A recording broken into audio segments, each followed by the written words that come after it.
British Columbia ਵਿੱਚ RCMP ਨੇ ਸਕੂਲਾਂ ਦੇ ਖੁੱਲ੍ਹਣ ਤੋਂ ਪਹਿਲਾਂ ਸਾਰਿਆਂ ਦੇ ਵਾਸਤੇ ਜਾਣਕਾਰੀ ਜਾਰੀ ਕੀਤੀ ਹੈ।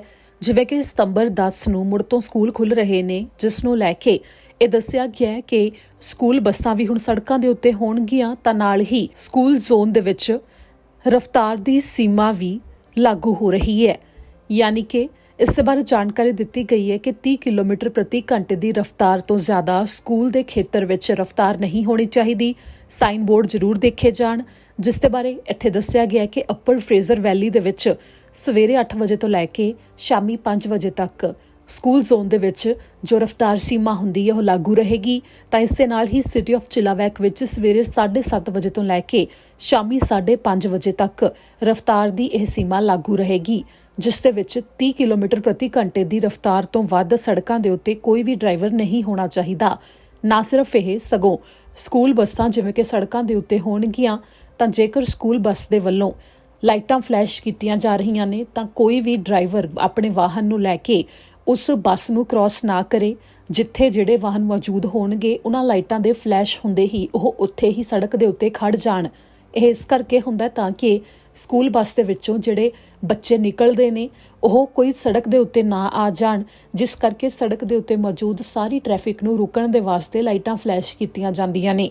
ਨਾ ਸਿਰਫ ਇਹ, ਸਗੋਂ ਬੱਚਿਆਂ ਨੂੰ ਜਦੋਂ ਮਾਪੇ ਸਵੇਰੇ ਸਕੂਲ ਛੱਡਣ ਆਉਂਦੇ ਨੇ ਉਹਨਾਂ ਦੇ ਵਾਸਤੇ ਵੀ ਜਾਣਕਾਰੀ ਜਾਰੀ ਕੀਤੀ ਗਈ ਹੈ ਕਿ ਜਦੋਂ ਵੀ ਉਹ ਆਪਣੇ ਬੱਚਿਆਂ ਨੂੰ ਛੱਡ ਕੇ ਜਾਣ ਤਾਂ ਉਦੋਂ ਤੱਕ ਆਪਣੇ ਵਾਹਨ ਨੂੰ ਲੈ ਕੇ ਅੱਗੇ ਨਾ ਵਧਣ ਜਦੋਂ ਤੱਕ ਉਹਨਾਂ ਦਾ ਬੱਚਾ ਸਾਈਡ ਵਾਕ ਦੇ ਉੱਤੇ ਨਹੀਂ ਪੈ ਗਿਆ ਜਾਂ ਫਿਰ ਸਕੂਲ ਦੇ ਵਿੱਚ ਨਹੀਂ ਚਲਾ ਗਿਆ। ਇਸ ਦਾ ਪੂਰਾ ਧਿਆਨ ਦਿੱਤਾ ਜਾਵੇ। ਤਾਂ ਕੁਝ ਇਸੇ ਤਰ੍ਹਾਂ ਪੈਡੈਸਟਰੀਅਨਸ ਦੇ ਵਾਸਤੇ ਵੀ ਕਿਹਾ ਗਿਆ ਹੈ ਕਿ ਸਕੂਲ ਜ਼ੋਨ ਦੇ ਵਿੱਚ ਵੀ ਖਾਸ ਤੌਰ ਦੇ ਉੱਤੇ ਉਹ ਸੜਕ ਪਾਰ ਕਰਦੇ ਸਮੇਂ ਵੀ ਧਿਆਨ ਰੱਖਣ ਤੇ ਆਪਣੇ ਬੱਚਿਆਂ ਨੂੰ ਵੀ ਇਸ ਸੰਬੰਧੀ ਜਾਣਕਾਰੀ ਦਿੱਤੀ ਜਾਵੇ। ਤਾਂ ਇਸ ਸੰਬੰਧੀ ਜੋ ਹਦਾਇਤਾਂ ਨੇ ਉਹ ਲਾਗੂ ਹੋ ਰਹੀਆਂ ਨੇ, ਜਿਸ ਦੇ ਬਾਰੇ ਸਾਰਿਆਂ ਨੂੰ ਚੇਤਾਵਨੀ ਦਿੱਤੀ ਜਾ ਰਹੀ ਹੈ।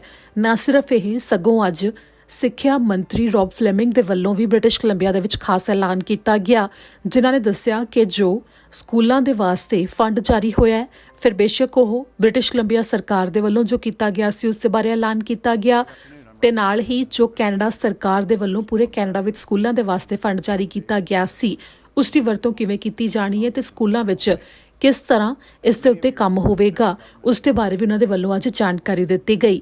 ਇੱਥੇ ਜ਼ਿਕਰ ਖਾਸ ਹੈ ਕਿ ਜਿਵੇਂ ਕਿ 10 ਸਤੰਬਰ ਤੋਂ ਸਕੂਲ ਖੁੱਲ੍ਹ ਰਹੇ ਨੇ ਤਾਂ ਇਸੇ ਨੂੰ ਲੈ ਕੇ ਕਾਫੀ ਅਜਿਹੀਆਂ ਚੀਜ਼ਾਂ ਨੇ ਹਜੇ ਵੀ ਜਿਨ੍ਹਾਂ ਦੇ ਉੱਤੇ ਮਾਪਿਆਂ ਨੂੰ ਸਪਸ਼ਟ ਤੌਰ ਤੇ ਜਾਣਕਾਰੀ ਨਹੀਂ ਮਿਲ ਰਹੀ, ਜਿਸ ਦੇ ਬਾਰੇ ਉਹਨਾਂ ਦੇ ਵੱਲੋਂ ਇਹੋ ਕਹਿਣਾ ਹੈ ਕਿ ਇੱਕ ਵਾਰ ਉਹਨਾਂ ਦੇ ਵੱਲੋਂ ਆਪਣੇ ਬੱਚਿਆਂ ਨੂੰ ਸਕੂਲ ਭੇਜਿਆ ਜਾਵੇਗਾ ਤਾਂ ਹੌਲੀ-ਹੌਲੀ ਉਹਨਾਂ ਨੂੰ ਪਤਾ ਲੱਗੇਗਾ ਕਿ ਕੋਵਿਡ-19 ਤੋਂ ਬਚਾ ਕੇ ਰੱਖਣ ਵਾਸਤੇ ਬੱਚਿਆਂ ਦੇ ਲਈ ਕਿਹੜੇ ਕਦਮ ਚੁੱਕੇ ਜਾਂਦੇ ਨੇ ਤੇ ਸਕੂਲਾਂ ਨੂੰ ਬੱਚਿਆਂ ਦੇ ਵਾਸਤੇ ਪੂਰੀ ਤਰ੍ਹਾਂ ਸੁਰੱਖਿਅਤ ਰੱਖਣ ਦੇ ਲਈ ਵੀ ਇਸ ਮੌਕੇ ਕਈ ਕਦਮ ਚੁੱਕੇ ਜਾ ਰਹੇ ਨੇ। ਸਕੂਲਾਂ ਦੇ ਵਿੱਚ ਜੋ ਕਲਾਸਰੂਮ ਦੇ ਅੰਦਰ ਬੱਚਿਆਂ ਦੀ ਗਿਣਤੀ ਹੈ ਉਸ ਨੂੰ ਵੀ ਘਟਾਇਆ ਜਾ ਰਿਹਾ ਹੈ।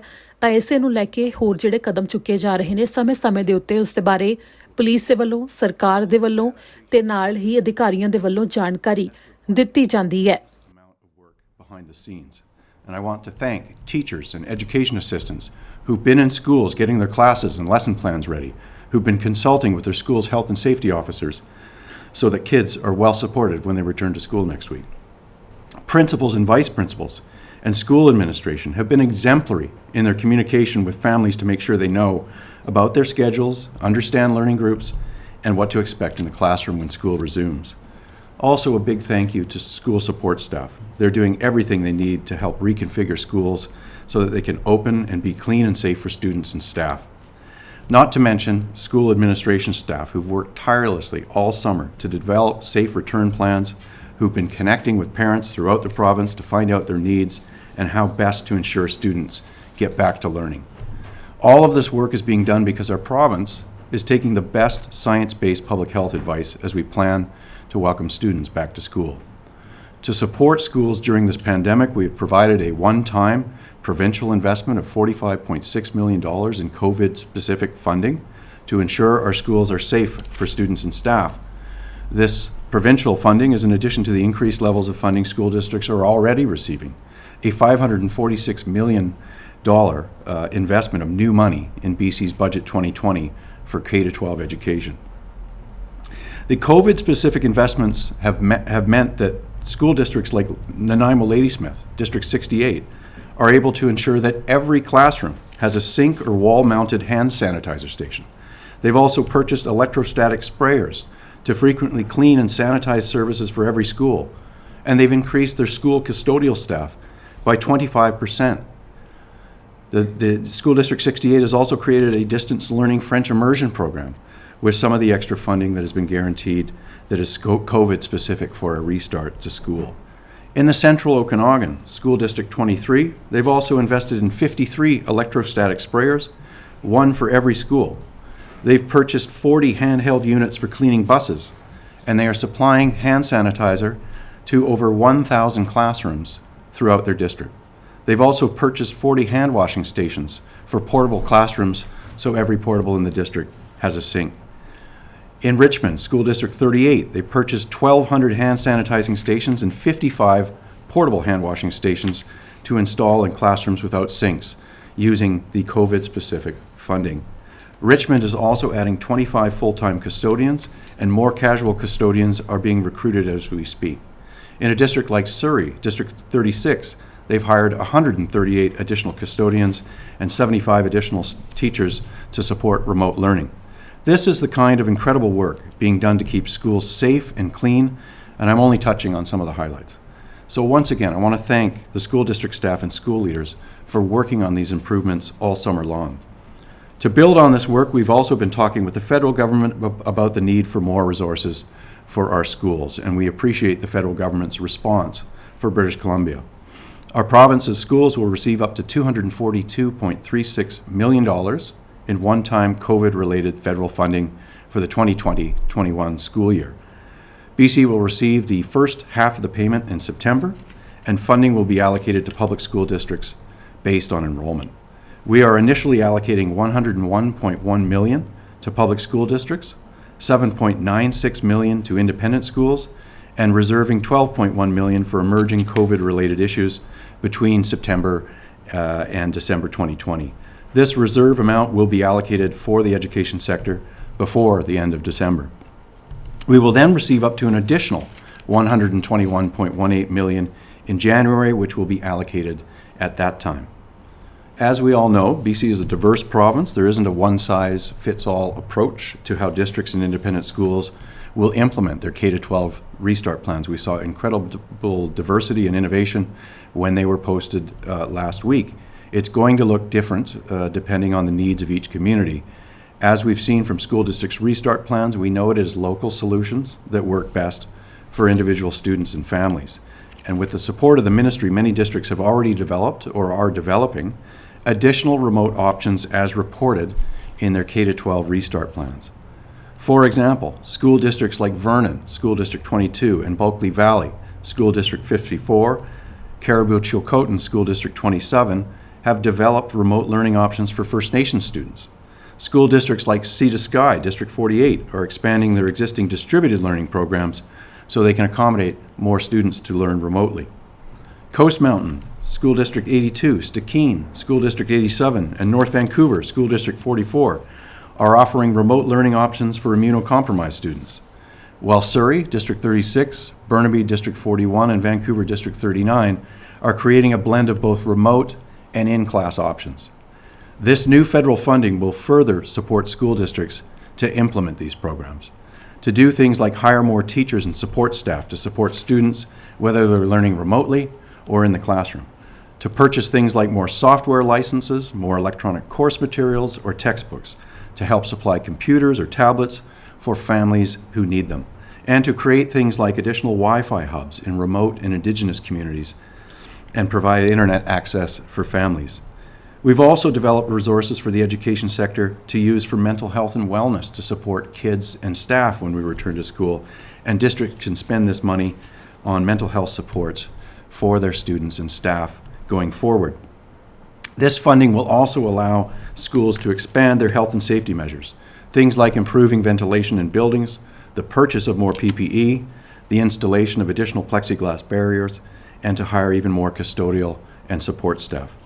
Every dollar of the federal funding announced will benefit students in BC. I can tell you that districts have already reached out to families in their communities to find out if their child will attend school classes starting on September 10th, or if they need an alternative remote learning option. I know that in my own family, where I have 2 school-age kids, We've heard from our school district about the Safe Return to School plan, and we've appreciated the personal outreach done by school staff to go over the Safe Return to plan and to explain what options may be available.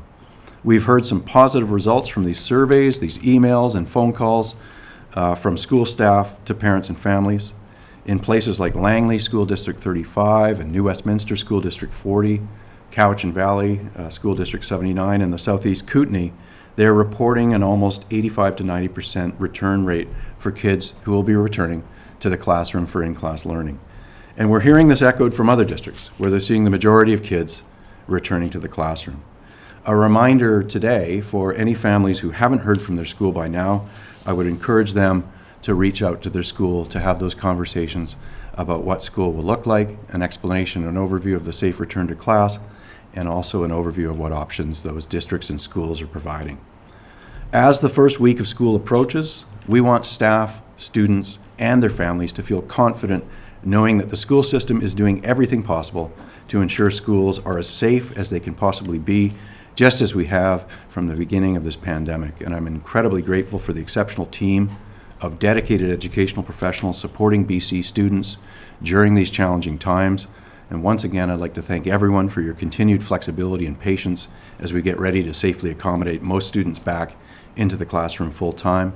And I'm happy now to take your questions. Thank you, Minister. As a reminder to everybody on the phone, please press star 1 to enter the queue. You are limited to one question and one follow-up.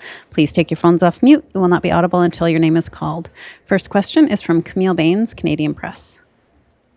Hi, Minister.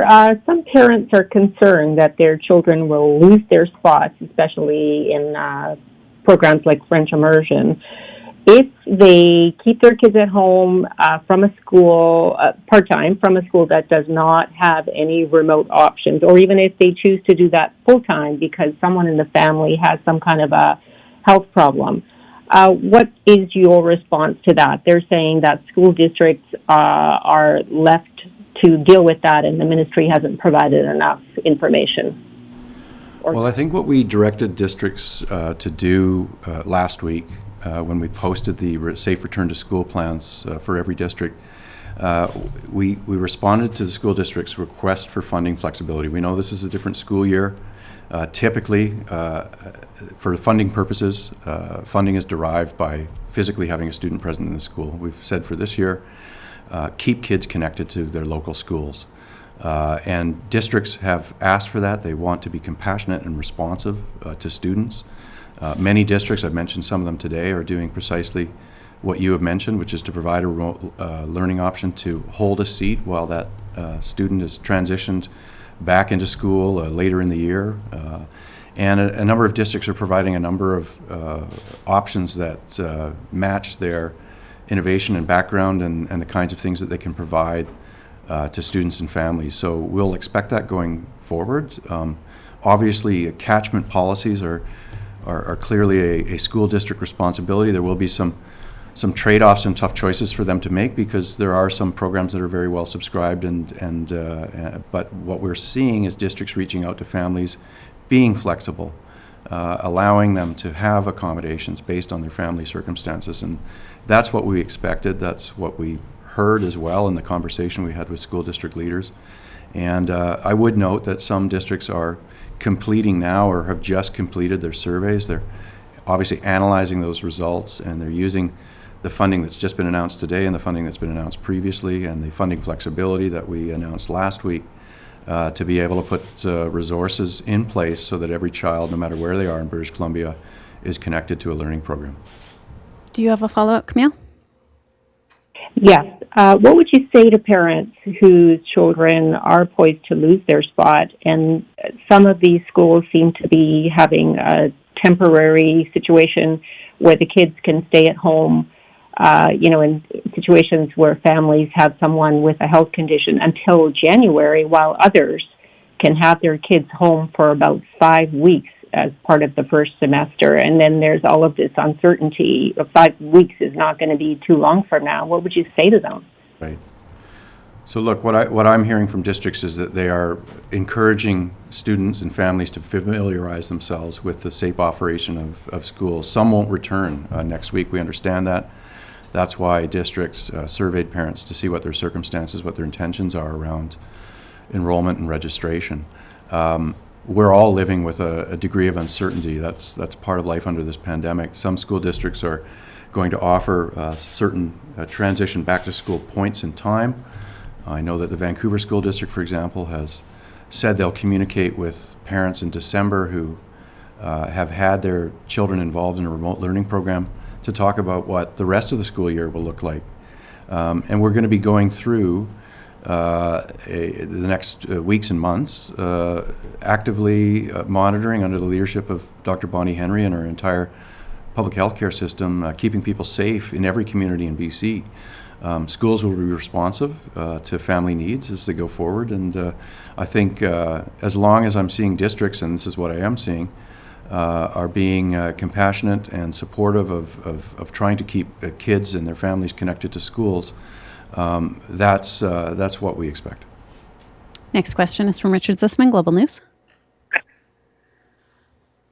Minister, I know you met with Terry Mooring and the BCTF executive yesterday with the Premier, and they have some very specific, in essence, demands around where this money should go. One of them was the point Camille was just making, but the others are around funding for remote learning in every single school district, as well as a commitment to hire more teachers to allow for greater physical distancing. So will this money specifically be used for those measures? So this funding will be used in different ways by different school districts based on what their priorities are for additional resources for COVID safety. It may be hiring additional teachers and supporting remote learning options where the need for that is great. It may be different in a rural or remote community where the emphasis might be on transportation or investments in a school around safety.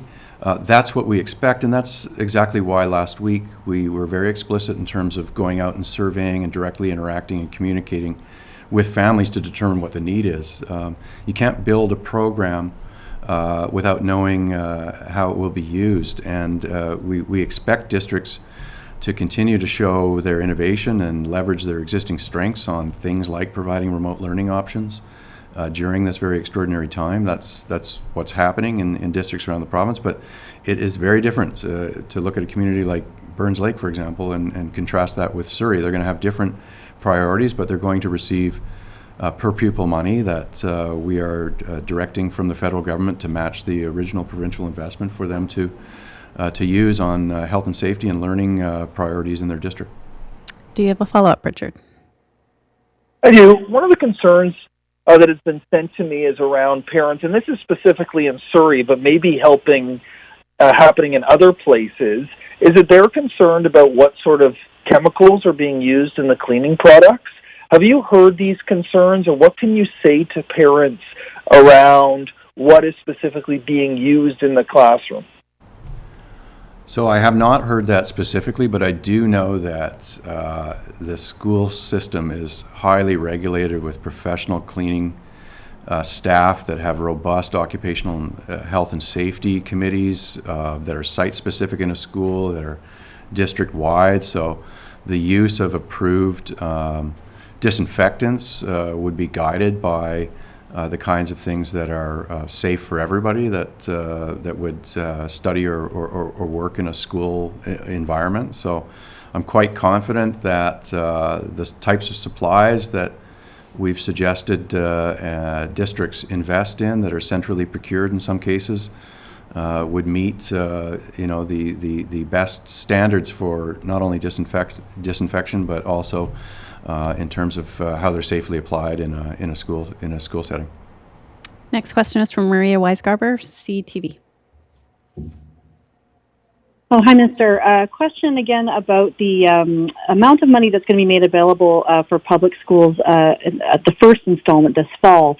I know you've said districts will decide individually what to do with that funding to put towards health and safety, but again, going back to the BCTF's request that the money be used to help ensure smaller class sizes and hire more teachers, could the province not earmark or designate that a certain amount of money has to go towards that? the BCTF has said that they wouldn't rule out going to WorkSafe BC if those smaller class sizes aren't something that becomes a reality with this amount of money we're receiving from the federal government. Right. So I expect, and I've certainly been hearing reports, that school districts are hiring additional teachers to support remote learning programs as they need them, and I think that will probably be a considerable area of how this money is utilized, and that's good. That's why we are flowing it. But we don't want to be prescriptive, understanding that different districts will have considerably different priorities based on what kind of needs they have. I would add this, though, that unlike perhaps in some other provinces, we are benefiting in British Columbia from record levels of investment, the hiring recently, in recent years, of 4,500 new teachers, and an average class size for kindergarten of 18, an average primary class size of 20, and even high school students, grades 8 to 12, an average class size of 22. In districts where there's a high level of involvement with remote learning programs, it's likely that, and where districts are holding spaces open for kids to return to school, to transition back, it's likely that that would result in a further reduction in class sizes. But the conversations I've had with the president of the BCTF and everybody in the sector is that the flexibility of funding will mean that they will be able to hire support staff, teachers, additional custodians, attendants on school buses to support school bus drivers, all those sorts of things that are part of human resources that deliver school safely. Do you have a follow-up, Maria? I do. One question that I saw that from a parent or an interested party was about whether school administration can sort of make their own policies. For example, mask wearing in schools. Can they make their own policies within their own schools, or do they have to follow the direction of public health? Yeah, I mean, look, we're a science-based government that has relied on the Provincial Health Office, WorkSafe, the BC Centre for Disease Control to set specific guidelines for different settings in the province. That includes the K-12 setting. Masks are being supplied to every student and staff member in British Columbia. They will be resupplied as we go throughout this year. There will be plenty of masks and other PPE for students and staff to be comfortable in their classroom environments. They are required in certain common areas where students are outside of their learning groups for middle and secondary schools. This is very much in line with public health advice in other provinces and some of the other countries that you've seen with a return to school already, Denmark, for example, Scotland, and other jurisdictions. So we'll continue to rely on Dr. Bonnie Henry and her team for advice on masking and other health and safety measures that may be modified or be added to what are part of the robust guidelines that we have developed the plans in all 60 districts with thus far. But, you know, look, in an individual interaction between a teacher and a student, where both agree it might be more comfortable for them to wear a mask, those are the kinds of things that are going to happen in a school environment. I would expect nothing less, and I think you'll see fairly widespread mask use, especially as they are provided on a daily basis, or a reusable mask will be provided to everybody involved in the school to use those. Wendy Stuck, Globe and Mail. Oh, hi. Maria asked my question, and you kind of, or the question I was going to ask, but I guess a follow-up is, but if we saw one principal in a school that sort of sent out a notice saying, okay, we're going to do something a little different with masks, have a stricter mask mandate, which is something that the teachers' union has asked for, are they allowed to do that? So, as I said in my previous answer, the determination around where masks are mandatory and under what circumstances they should be used is where we're going to continue to rely on science-based advice, and the authority for that is the provincial health officer and the other regulatory agencies around occupational health and safety. But as I also mentioned, I expect there'll be fairly widespread mask use in school settings. But you know, we've heard very clearly from our top scientists that wearing a mask for every single minute of the day in every part of a school setting is not realistic. It's not feasible. But I also expect that there will be, schools will want to encourage mask use for certain situations. I think in any case where people are working up close and where if physical distancing isn't possible, those might be situations where they would use a mask in a one-on-one situation. Do you have a follow-up, Wendy? Is there any difference on the guidance for that between public schools and private schools? I've heard that some private schools are imposing different guidelines that differ from the provincial standards. The K-12 health and safety guidelines are the same for independent schools and public schools. Next question is from Mary Griffin, Check News. Hi, thank you so much. Minister, the president of the BCTF said earlier that job action is not out of the question unless its concerns are addressed. And we've heard at Check News from staff who say they won't be in the schools next week.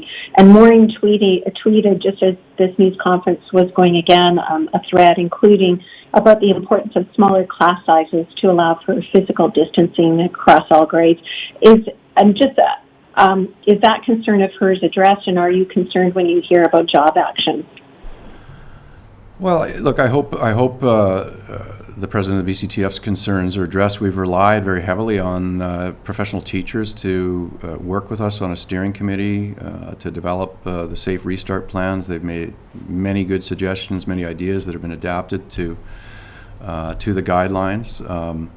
And I've spoken with Terry Mooring on a couple of occasions just yesterday. Her questions were really around federal funding and how it can be used, and obviously her interest was whether it could be used to hire more teachers. I've been clear about that. That's what many districts want to do with the funding. They need to do to support remote learning options, and they will be doing.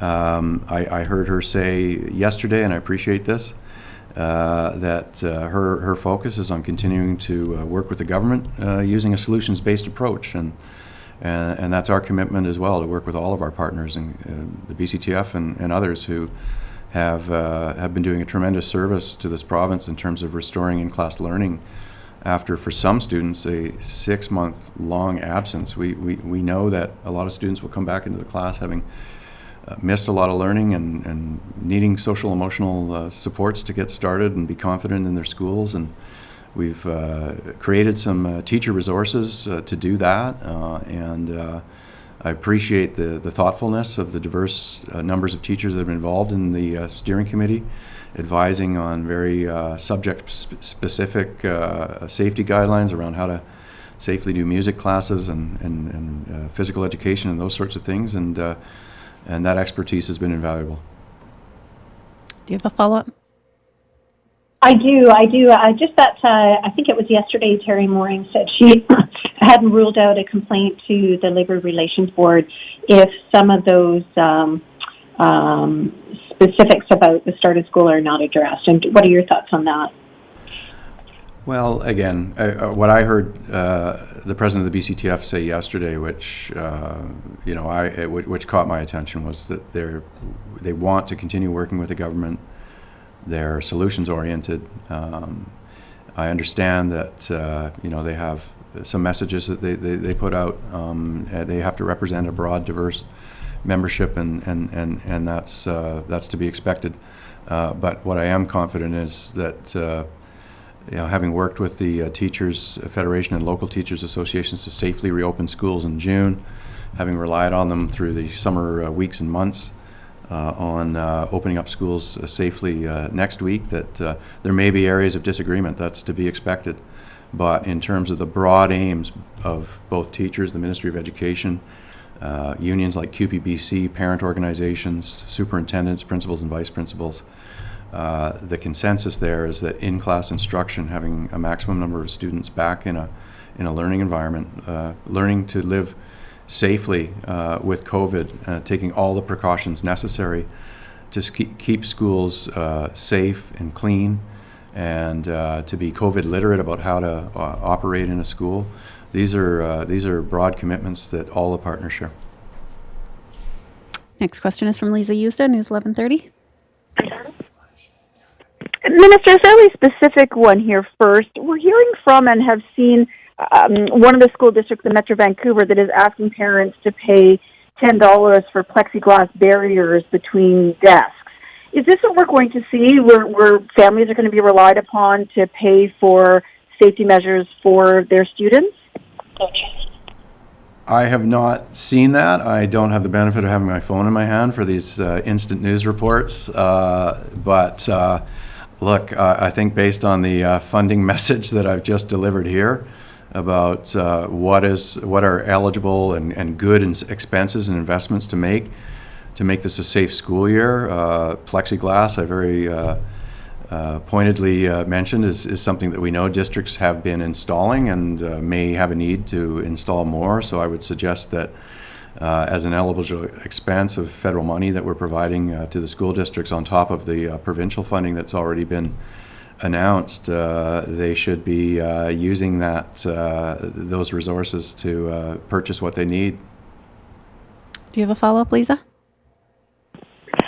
And you mentioned that teachers, districts are starting to hire teachers to help with remote learning. One of the other things that I heard from Terry Mooring, is the overarching concern about physical distance in classes. And I haven't heard you mention that specifically. You've talked about getting kids in class and getting maximum numbers in class, but we've seen these pictures of like a grade 1 class set up with kids sitting essentially shoulder to shoulder in there, and it is very hard for people to understand. And so is there not a mechanism by which, and I'm wondering if this is going to be a sticking point with the Teachers Federation, that you as education minister can say we need this certain amount of distance in each class and that it's not okay for kids to be shoulder to shoulder, or is that just the way it's going to be? What I would say is that the guidelines are very clear, and they were developed by the Provincial Health Office. They've been explained to the sector. What we're trying to do is limit physical contact between students. There are guidelines that suggest how to properly arrange a classroom to promote safety. We have required, back on July 29th, schools to take every precaution, review their ventilation systems in accordance with the Epidemic Task Force guidelines, to physically reconfigure their schools, to stagger break and recess times, even pick up and drop off times, to deliver programs differently. We saw lots of different examples about how, for example, secondary school education in many parts of the province is going to be delivered on a hybrid model to address some of the concerns that you've just mentioned and to maximize the ability to safely use a facility. These are good innovations that were brought about by having Dr. Henry and her team in the BC Centre for Disease Control deliver a set of robust K-12 guidelines. We've been in constant contact with a number of other jurisdictions. I mentioned Denmark earlier in this news conference.